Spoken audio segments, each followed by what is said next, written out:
And that's the way I'll be going up.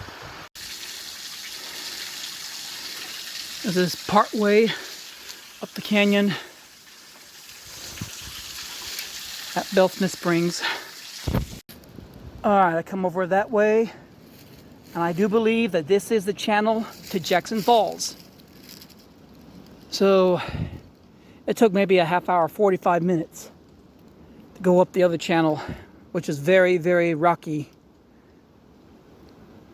And here it is, Jackson Falls. There's a kind of a road, I don't know if it goes back to Bellsmith Springs, but it goes kind of close to where I was.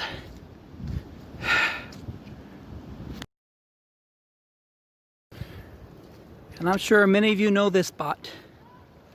So I'm starting to head back.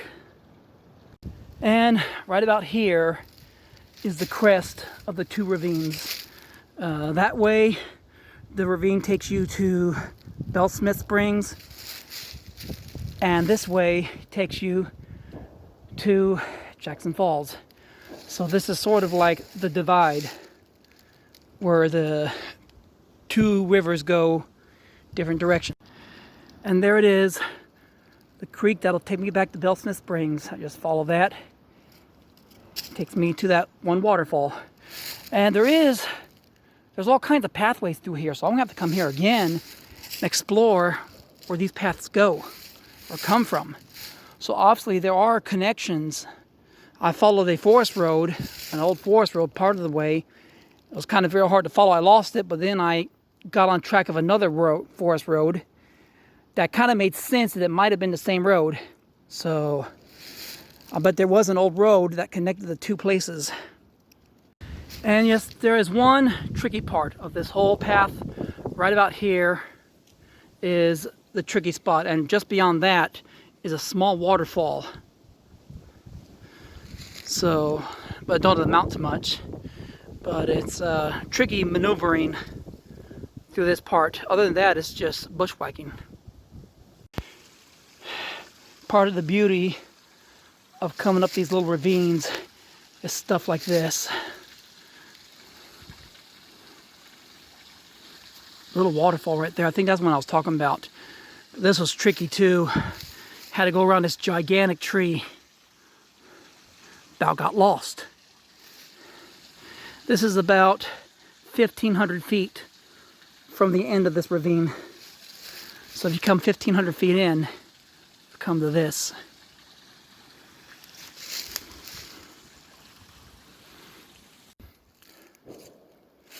And I hear gunshots. But again, just most of the way in, you have occasional bluffs.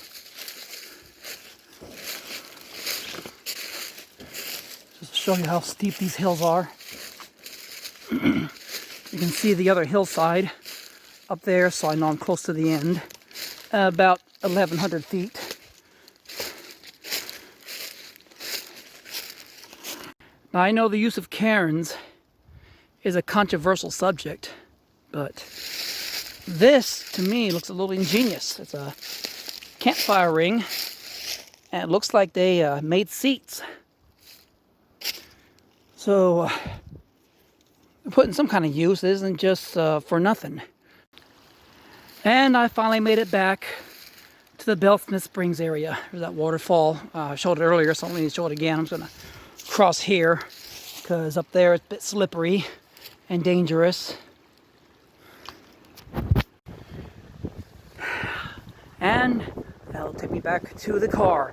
It's a little bit of a walk. There's some switchbacks, but not too bad from here.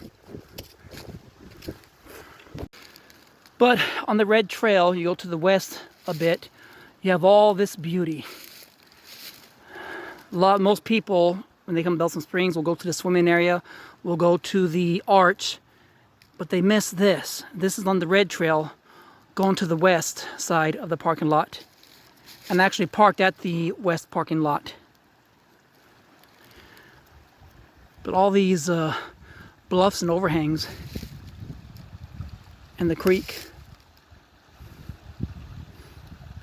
If I had more time, I could take a nap in my hammock, but it's getting dark. It's already 4:20, 4:21.